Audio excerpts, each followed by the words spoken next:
नहीं चाहिए। एक बड़े शहर में रतनलाल अपनी बेटी संध्या और छोटी बेटी कुणाल के साथ रहता है। रतनलाल बहुत गरीब है और शराबी किस्म का आदमी है। वो रिक्शा चलाकर अपना जीवन यापन कर रहा है। रतनलाल एक अधेड़ उम्र के आदमी योगेश्वर को कभी कभी अपनी रिक्शा से मार्केट या मंदिर छोड़ता है और कभी कभी बाजार से उसका सामान भी ले आता है। एक दिन रतनलाल योगेश्वर से कहता है, साहब आपके पास गाड़ी है, फिर भी आप कभी कभी रिक्शा से क्यों जाते हो? इन शहर की गलियों को आराम से देखना मुझे बहुत पसंद है। ठीक है साहब, मैं चलता हूँ, कल फिर आऊंगा। अरे रतनलाल रुको तो, मैंने सुना है कि तुम अपनी बेटी को कुछ पैसों के बदले किसी को दे रहे हो। अभी किसी को बेचे नहीं तो क्या करे साहब, एक छोटा बेटा है, उसको पढ़ाना भी है, उसकी देखभाल भी करनी है, और अगर मैं बेटी को घर में रखूंगा तो उसकी शादी कैसे करूंगा साहब। तुमको कितने पैसे मिल रहे हैं? अब 50,000 साहब। देखो मैं तुमको पूरे 20 लाख रुपए देता हूँ, तुम अपनी बेटी संध्या को मुझे दे दो। हैं? 20 लाख? धन्यवाद साहब, धन्यवाद, मैं कल ही उसे आपके पास छोड़ जाऊंगा साहब। अगले दिन रतनलाल संध्या को हमेशा के लिए योगेश्वर के यहाँ छोड़ आता है और बदले में 20 लाख रुपए लेकर घर आ जाता है। रतनलाल जिंदगी में पहली बार इतने पैसे पाकर बौखला गया। उसने एक अच्छा घर लिया। कुणाल, अब हमें कोई चिंता नहीं है, तू अब अच्छे से पढ़, खूब मन लगाकर पढ़ाई करना। पापा मुझे पढ़ाई करना अच्छा नहीं लगता। अरे तूने अगर ज्यादा बकवास की ना तो बहुत मारूंगा। कल से तू अच्छे स्कूल में जाएगा तो जाएगा, हाँ बस। कुणाल का एडमिशन एक अच्छे स्कूल में हो जाता है, लेकिन आए दिन स्कूल से शिकायत आती ही रहती है। 10 साल बाद एक दिन प्रिंसिपल मैडम रतनलाल को स्कूल में बुलाती है। रतनलाल, आपका बेटा कुणाल बहुत आवारा हो गया है और ये बिल्कुल भी पढ़ाई नहीं करता है, बल्कि उसका दिमाग गलत कामों में जा रहा है। मैं उससे बात करूंगा मैडम। ठीक है, आज ये आखिरी मौका है, अगली बार तो मैं उसे स्कूल से ही बाहर निकाल दूंगी।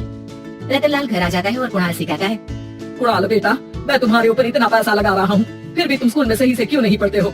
आप तो रहने ही दीजिए, मैं सब जानता हूँ कि ये पैसा कहाँ से आया है, और वैसे भी अब ये पैसा मेरा है, मेरा जो भी मन होगा मैं करूँगा। आज के बाद मैं कभी स्कूल नहीं जाने वाला। रतनलाल को अपनी बेटी की याद आती है और वो रोने लगता है। 5 साल बाद कुणाल एक दिन एक लड़की को शादी करके घर ले आता है। पिताजी, ये मेरी पत्नी है स्वीटी। तुमने शादी कर ली? हाँ शादी कर ली मैंने, दिखाई नहीं दे रहा? और अब से आप फिर से कमाना शुरू कर दो, बहुत बैठ कर खा लिया। कुणाल, तुम इस बुड्ढे को घर में क्यों रख रहे हो? देखो ना ये शराब पीता है, इसे घर से बाहर निकाल फेंको। अरे स्वीटी, ये मेरे पापा है, कैसे बाहर निकाल दूं? और वैसे भी घर में कोई तो चाहिए ना काम करने वाला, नौकर समझ कर रख लो। इस बुड्ढी को तो घर से बाहर निकाल कर ही रहूंगी मैं कब तक इसके लिए खाना बनाऊंगी? स्वीटी एक दिन घर के बाहर पार्क में अपनी दोस्तों के साथ बैठी होती है। तभी वो रतनलाल को बुलाती है।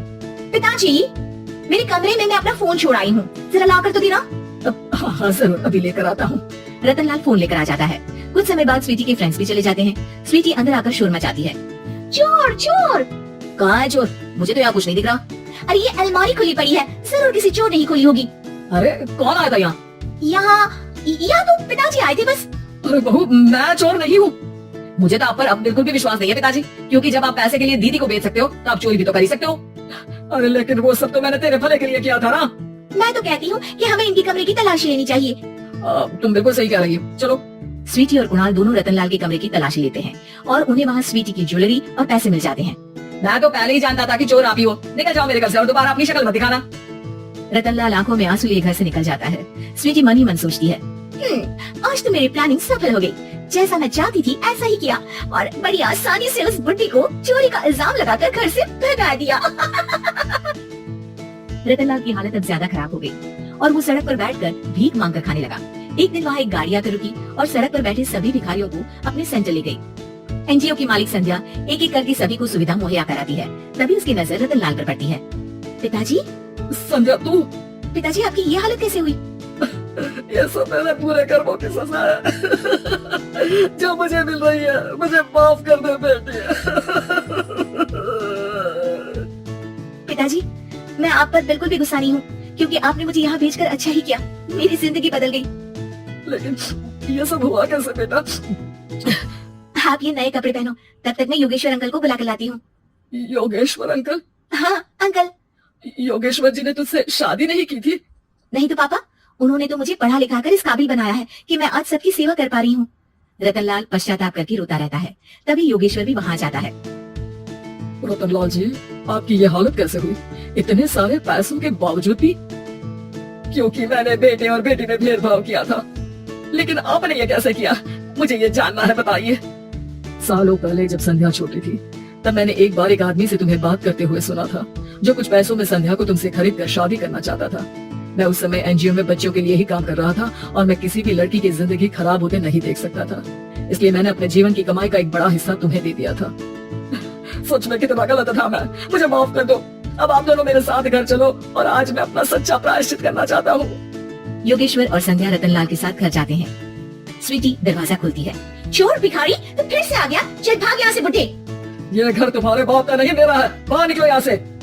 रतनलाल कुणाल और संध्या को घर से बाहर निकाल देता है।